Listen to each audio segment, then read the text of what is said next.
교회를 다니는 분들 중에 은혜라는 말을 모르는 분은 없습니다. 여러분 다 아시죠? 교회를 다니는 분들 중에 은혜라는 말을 모르는 분은 없는 것 같습니다.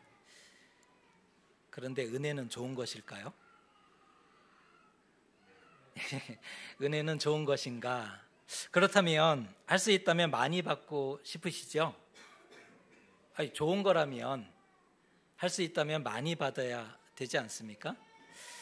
그런데 은혜 받고 은혜에 참여할 준비는 되어 있으세요? 이건 또 다른 질문인 거죠. 은혜가 좋은 거예요. 할 수 있다면 많이 받고 싶어요. 그러면 그 은혜 받을 준비는 되어 있는가? 라는 이런 질문도 해야 될 것 같습니다. 은혜 많이 받아도 괜찮은 걸까요? 잘 생각하셔야 됩니다. 은혜 많이 받아도 정말 괜찮은 걸까요? 무엇이 은혜인가? 이거를 생각하셔야 되고, 또 은혜에 참여한다는 것이 어떤 것인지를 먼저 알아야 될 것 같아요. 그래야 답을 할 수 있는 거잖아요. 은혜를 정말 많이 받아도 괜찮은 걸까? 무엇이 은혜인지 알아야 또 은혜에 참여한다는 것이 어떤 의미인지를 정확하게 좀 구분할 필요가 있겠다 싶습니다. 오늘은 빌립보서 말씀을 통해서 함께 이 부분을, 이 주제를 생각해 보려고 합니다. 빌립보서는 옥중서신이죠. 사도 바울이 감옥에서 쓴 서신이 옥중서신인데 빌립보서가 그 중에 하나입니다. 사도 바울은 감옥에 있습니다. 그는 이 감옥에서 살지 죽을지를 알지 못했던 사람입니다. 당시 교회들도 사도 바울이 이번 감옥에서 살아날지 죽을지 순교할지 아무도 알지 못하는 상황이죠. 그러나 바울은 빌립보 교회를 향한 기쁨과 감사의 마음을 전하고 있다는 거예요. 자신이 처한 상황과 무관하잖아요. 지금 감옥에서 언제 죽을지 살지를 알지 못하는 그런 상황인데, 기뻐하다라는 표현을 빌립보서에서 16번을 반복합니다. 그 어떤 성경에도 그 빌립보서가 몇 장이죠? 짧아요. 짧은데 이 넉 장의 빌립보서에 16번을 반복해요. 마태복음에 4번 정도 나오더라고요. 28장인데 4장 안에 16번의 기쁨 혹은 기뻐하다, 이건 특별한 마음을 담고 있음을 보게 됩니다. 그의 마음이 어떠한지를 알 수 있는 대목이 특별히 3절, 4절의 말씀입니다. 읽어드립니다. 내가 너희를 생각할 때마다 나의 하나님께 감사하며 간구할 때마다 너희 무리를 위하여 기쁨으로 항상 간구함은. 이 말씀에서 어떤 마음이 느껴지세요? 생각하면 할수록 하나님께 감사하다. 바울이 지금 너무 감동하고 있어요. 생각하면 할수록 하나님께 감사하다. 간구할 때마다 나에게 기쁨이 있다. 이렇게 표현하고 있는데 그의 마음에 평안과 기쁨과 위로가 가득함을 알 수 있는 그러한 말씀입니다.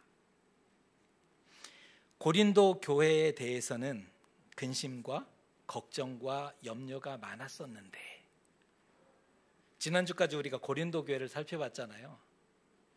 고린도 교회를 생각하면 근심과 걱정과 염려가, 읽는 우리조차 불안합니다. 앞으로 고린도 교회와 사도 바울의 이 관계가, 이 사이가 어떻게 될고 긴장이 있잖아요. 말씀에 긴장이 계속 있는 거예요.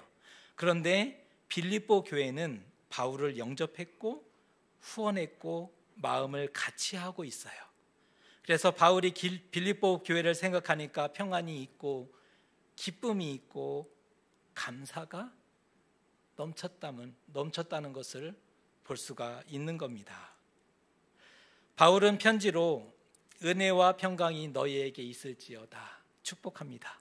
빌립보 교회를 향해 하나님의 은혜와 평강이 너희에게 넘칠지어다 축복하는데, 하나님의 은혜와 평강이 실제로 빌립보 교회를 덮고 있는 모습을 보게 됩니다. 우리는 바울이 빌립보 교회를 위해서 기도하는 편지 서두에 기도와 축복을 담고 있는데, 빌립보 교회를 위해서 기도하는 이 장면에서 기도에 대한 중요한 원리를 배울 수 있게 되는데요. 바울이 언급했던 너희를 생각할 때마다 라는 표현, 바울이 빌립보 교회를 향해서 너희를 생각할 때마다 라는 표현, 여러분은 이 표현을 어떤 의미로 받아들이셨습니까? 너희를 생각하다 라는 말이죠. 한 사람을 생각하면 계속 생각이 납니다. 한 사람을 사랑하면 계속 생각이 나죠. 보고 싶을까요? 안 보고 싶을까요? 보고 싶어야죠. 그게 사랑인 거예요. 그리울까요? 안 그리울까요? 그립죠. 한 사람을 사랑하면 생각나고 보고 싶고 그립죠. 그렇듯이 사도 바울이 지금 빌립보 교회를 그렇게 생각하고 있는 것일까요? 네, 맞습니다. 지금 사도 바울이 한 사람이 사랑에 빠져서 생각나고 보고 싶고 그립듯이 빌립보 교회를 생각하고 있음을 볼 수가 있어요. 맞아요. 바울은 빌립보 교회를 자주 생각했어요. 너무나 자주 생각했어요. 그리고 사랑했고 그리워합니다. 바울이 7절에 내 안에 너 있다 라고 써주고 있어요. 여러분 7절을 한번 눈으로 보세요. 사도 바울이 빌립보 교회를 향해서 이렇게 얘기하는 거예요. 내 안에 너 있다. 내가 너희들을 사랑한다. 내가 너희들을 너무 보고 싶고 그립다 라는 표현이 7절에 생생하게 녹아있지 않습니까? 내 안에 너 있다. 이 사랑꾼의 말을 지금 사도 바울이 감옥에서 빌립보 교인들을 향해 써주고 있는 겁니다. 우리는 이 장면에서 유대인들의 언어를 조금 배워보려고 합니다. 유대인들의 언어, 이게 문화적인 그 민족의 언어가 있거든요. 민족이 이 말을 어떻게 쓰고 있는지를 잘 곰곰이 따져봐야 되는데, 우리는 이 장면에서 유대인들의 언어를 조금 배워보려고 합니다. 유대인들은 때로 기도를 설명하는 말입니다. 유대인들은 때로 기도를 잊지 않고 마음에 되새김 혹은 하나님 앞에서 기억하는 것과 연결시켰어요. 유대인들은 기도를 어떻게 생각했냐면 잊지 않고 마음에 되새기는 것, 이게 뭐라고요? 기도. 하나님 앞에서 기억하는 것, 그것이 뭐라고요? 기도라고 생각을 했다는 거예요. 그러면 기도를 뭐라고 정의할 수 있어요? 잊지 않고 마음에 되새기고 하나님 앞에서 기억하는 것, 그것이 기도라고 생각했다는 겁니다.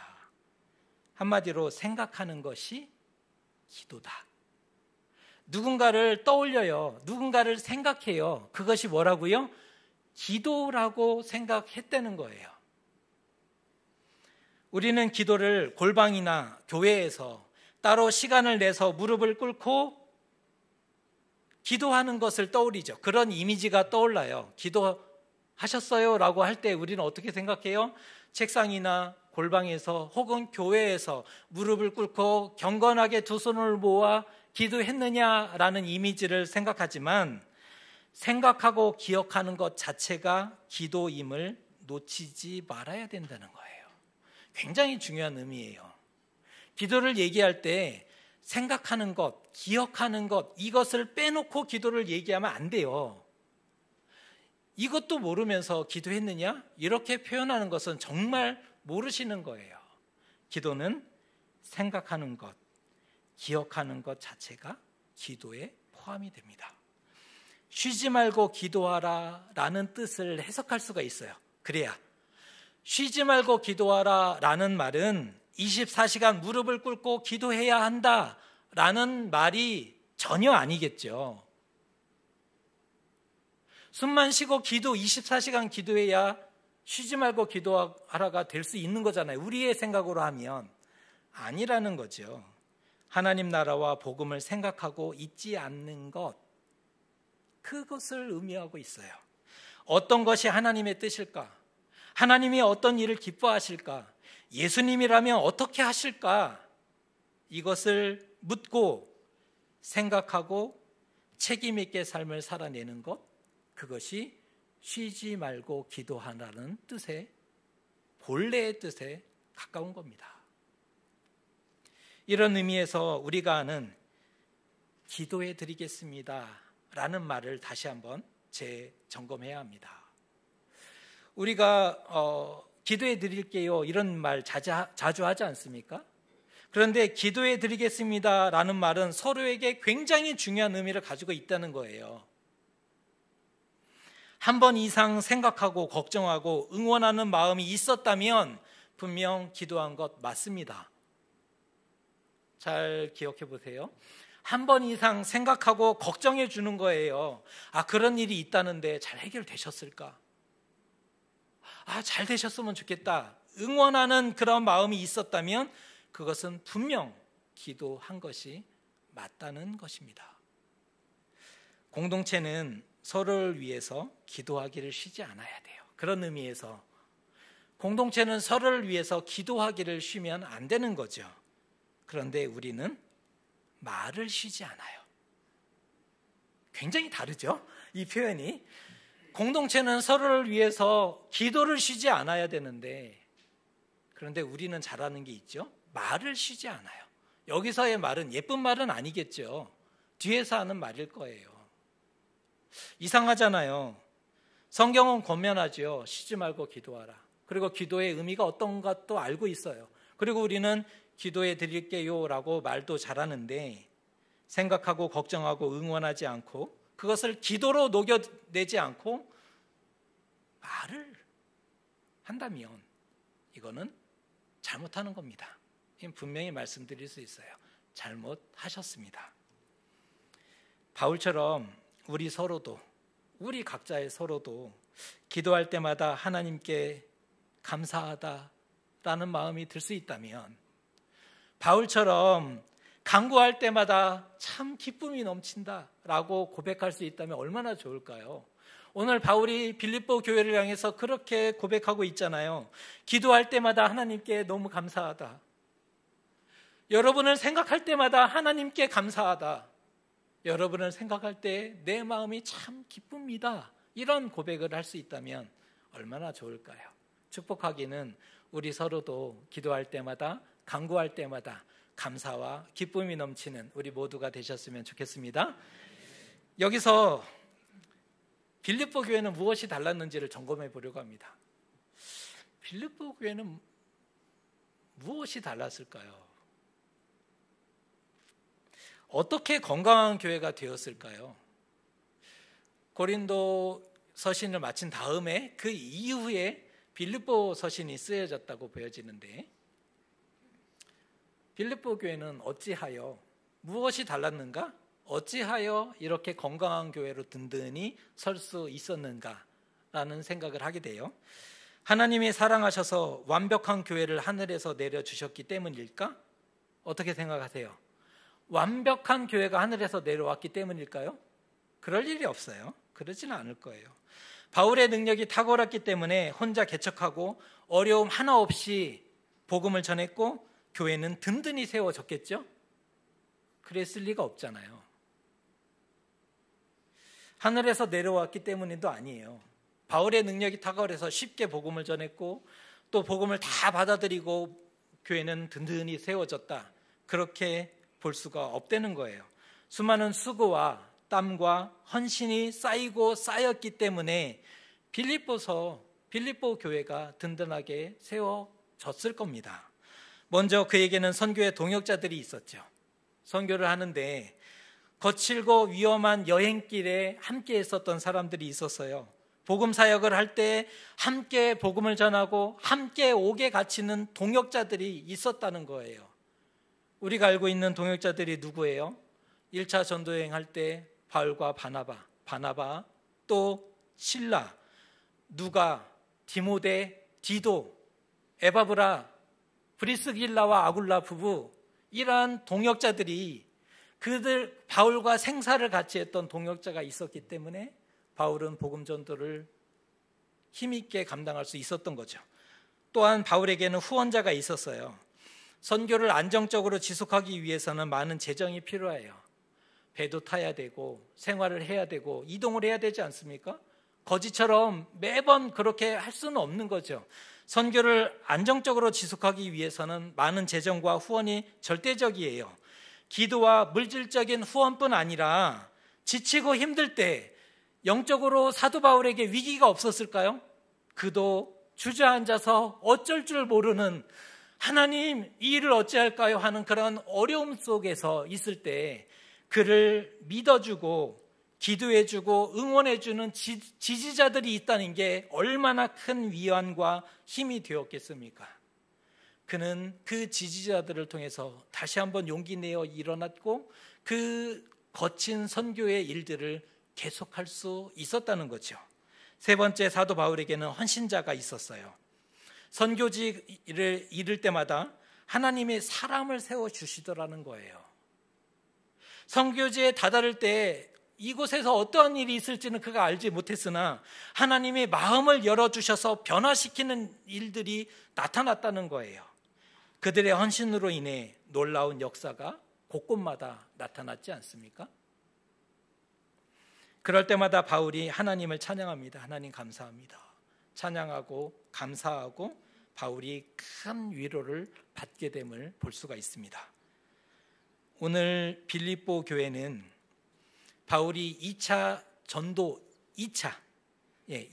전도 여행 때 세웠던 교회입니다. 그 전까지 1차 선교 여행의 주 장소가 아시아였죠.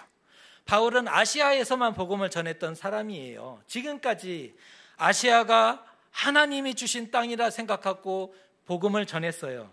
그런데 어느 날 밤 환상을 보게 되죠. 마게도냐 사람 한 사람이 나타나서 마게도냐로 건너와서 우리를 도우라 라는 환상을 보게 됩니다. 꿈에 한 사람을 봤는데 그의 말투나 옷이 마게도냐 사람이었다는 거예요. 마게도냐로 건너와서 우리를 도우라 라고 요청하는 것을 보게 됩니다. 이에 바울이 하나님의 음성으로 듣고 유럽의 관문인 마게도냐 지역으로 건너가게 된 거예요. 그 사건 이후로. 그 첫 성이 빌립보였습니다. 유럽의 관문, 지금까지는 아시아 땅에서만 복음을 전했는데 유럽 대륙으로 건너가게 돼요. 그곳이 마게도냐 지역이었고 성의 이름은 빌립보였다는 겁니다. 당시 유대인들이 그곳에는 많지 않았어요. 아시아 대륙을 건넜기 때문에 유대인들이 많지 않았어요. 회당도 존재하지 않았던 거예요. 그래서 안식일에 바울이 기도할 곳을 찾는데 그 어디에도 기도할 곳이 없어요. 우상의 신전에 가서 기도할 수는 없는 거잖아요. 그가 기도할 곳이 마땅치 않아서 기도할 곳을 찾다가 거기서 루디아를 만나게 됩니다. 그 말씀이 사도행전 16장 14절인데 이 말씀 우리가 같이 한번 읽어보겠습니다. 시작.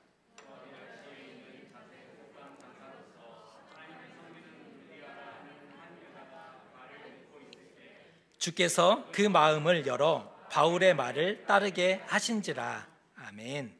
루디아가 나와요.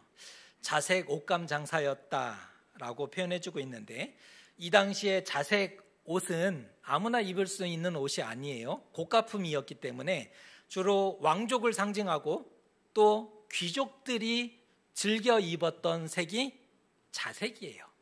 오늘도 이렇게 귀족과 같이 입으신 분이 있으신 것 같은데 이 당시에 자색은 고가품이었어요. 그래서 그녀가 아주 부유했을 것이다 라고 추측했던 이유가 왕실에 혹은 부자들을 상대로 장사를 했던 부유한 상인이었지 않을까라고 추측했던 이유가 여기에 있는 거죠. 또 말씀은 하나님을 공경한다라고 써주고 있으니 하나님을 공경한다, 우리식으로 해석하면 안 돼요. 이 당시의 기록에 하나님을 공경한다라는 의미는 유대교로 개종한 이방인이다라는 표현입니다. 하나님을 공경한다라는 이 문구는 유대교로 개종했던 이방인을 지칭할 때 하나님을 공경하는 사람이라고 쓰고 있어요. 그러니까 루디아도 이방인이었는데 유대교로 개종한 상황이었던 거죠. 그때 하나님이 마음을 열어주십니다. 그랬더니 그와 그 집이 다 세례를 받게 되죠. 여기서도 한 사람이 변하니 온 가족이 구원받는 역사가 나타나요. 한 사람이 복음을 받아들이고 하나님 앞에 바로 섰더니 온 가족이 구원을 받게 되는 역사가 이 장면에도 그대로 나타나고 있는 겁니다. 사도 바울이 오늘 루디아를 만난 이 사건, 여러분은 어떻게 평가하고 있습니까? 그런데 성경은 이렇게 얘기합니다. 루디아는 유럽 최초의 신자다. 선교사적으로 오늘 소개해드렸던 이 장면은 굉장한 장면입니다. 유럽 최초의 신자가 되고 있어요.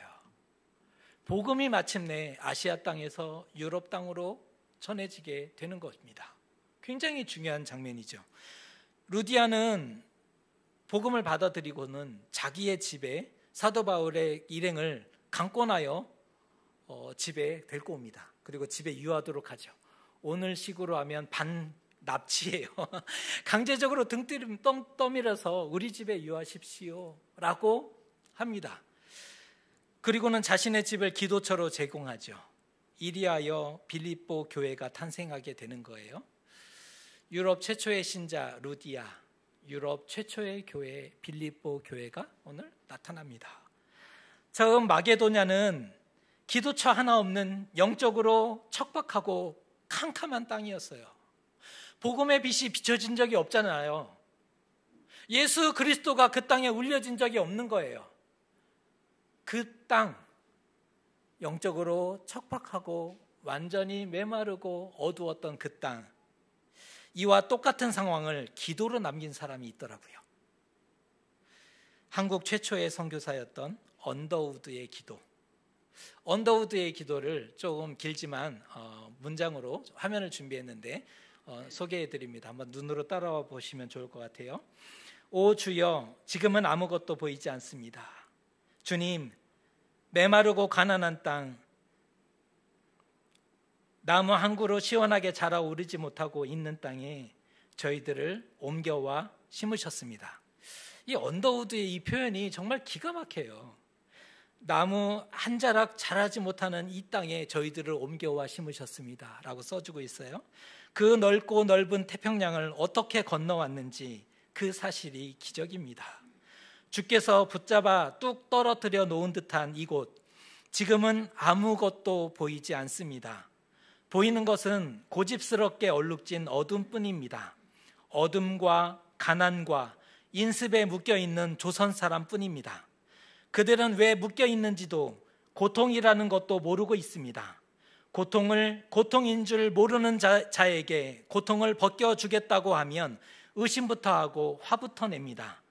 지금은 우리가 황무지 위에 맨손으로 서 있는 것 같사오나 지금은 우리가 서양 귀신 양귀자라고 손가락질 받고 있사오나 저들이 우리 영혼과 하나인 것을 깨닫고 하늘나라의 한 백성 한 자녀임을 알고 눈물로 기뻐할 날이 있음을 믿나이다.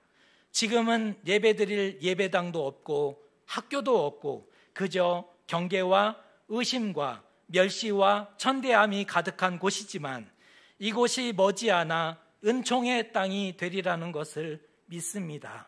주여, 오직 제 믿음을 붙잡아 주소서. 이 언더우드는 한국 사람 아니에요.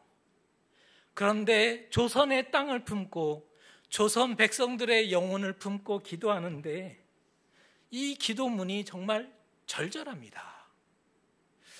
지금 바울의 마음이 딱 그랬던 거죠. 그때 기적같이 루디아가 회심하고 헌신했으니 얼마나 큰 위로와 힘이 되었겠습니까? 아무것도 보여지지 않는 이 어두운 땅에 왔는데 도대체 이곳에 하나님이 강제로 심어 놓으셨는데 어떻게 해야 되는가? 길도 없었고 답도 없었는데 그때 루디아가 회심해요. 사도 바울에게 있어서 이게 얼마나 큰 위로와 힘이 된 그런 사건인지 모르는 거죠. 헌신하는 자들이 있을 때 기적과 역사가 나타납니다. 헌신하는 자들이 있을 때 기적이 나타나더라고요. 누군가 헌신하는 사람들이 있을 때 놀라운 은혜가 그 위에 부어지더라고요. 헌신적인 루디아의 영향 때문인지, 정말 루디아를 살펴봤잖아요. 정말 그 루디아의 헌신적인 모습 때문인지 빌립보 교회는 세워지자마자 복음을 위한 일에 적극 참여합니다. 자신도 일어서서 걷지 못하는 교회였어요. 자신들 앞가림도 하지 못하는 교회가 이제 개척됐는데, 이제 모여지기 시작했는데, 세워지는 그 날부터 복음을 위한 일에 적극 참여했다는 거예요. 사도 바울과 함께 수고함으로 그 일들을 참여했다는 거예요. 놀라운 거 아니겠습니까?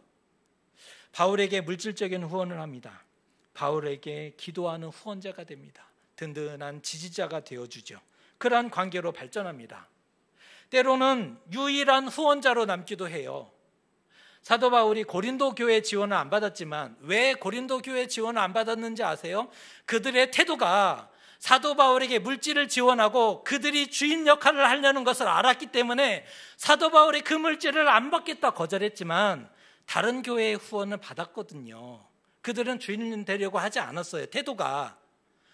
빌립보 교회는 마지막 후원자로도 남게 됐다는 거예요. 상황이 어려워져서 후원이 끊긴 교회가 있었는데 마지막까지 사도 바울을 후원했던 그 기록을 4장에서 사도 바울이 그렇게 남겨줘요.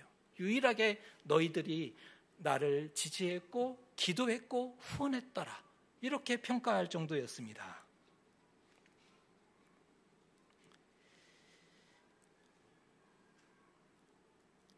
한결같이 변함없이 사도 바울이 빌립보 교회를 생각할 때 기쁨이다, 이것은 어쩌면 당연했을 것 같아요. 한결같았어요. 변함없이 그렇게 사도 바울을 응원합니다. 그들은 바울과 함께 옥에 갇혔어요. 그들은 바울과 함께 재판을 받았고 그들은 바울과 함께 복음을 전하는 일에 참여합니다. 사도 바울이 그렇게 인정해요. 너희들은 나와 함께 옥에 갇힌 것이다. 너희들은 나와 함께 복음으로 인해 재판을 받은 것이다. 너희들은 나와 함께 복음을 전하는 일에 참여한 것이다 라고 인정해 줍니다. 이렇게 얘기하죠. 너희가 다 나와 함께 은혜에 참여한 자가 됨이라. 당신들은 나와 함께 은혜에 참여한 사람들입니다 라고 존중하고 칭찬하고 있음을 봅니다. 바울이 빌립보 교회를 한마디로 평가하는데 이렇게 평가합니다. 하나님이 너희 안에서 착한 일을 시작하셨도다. 하나님이 빌립보 교인들 가운데 착한 일을 시작하셨어요. 그 하나님의 그 역사로 인해서 사도 바울의 그 복음 선교의 일들을 그 교회가 끊임없이 감당하고 잘 감당했던 것을 보게 됩니다. 하나님이 너희 안에서 착한 일을 시작하셨도다. 그 시작이 누구부터였을까요? 루디아. 루디아는 참으로 위대한 사람입니다. 사도 바울을 끝까지 버티게 하고 믿음 위에 서게 한 사람, 루디아라고도 얘기할 수 있는 거죠. 루디아는 자신의 집과 물질을 하나님께 드렸어요. 자기 집을 내놓았어요. 선교하는데 하나님께. 선교에 참여하고 바울을 물심양면으로 섬기죠.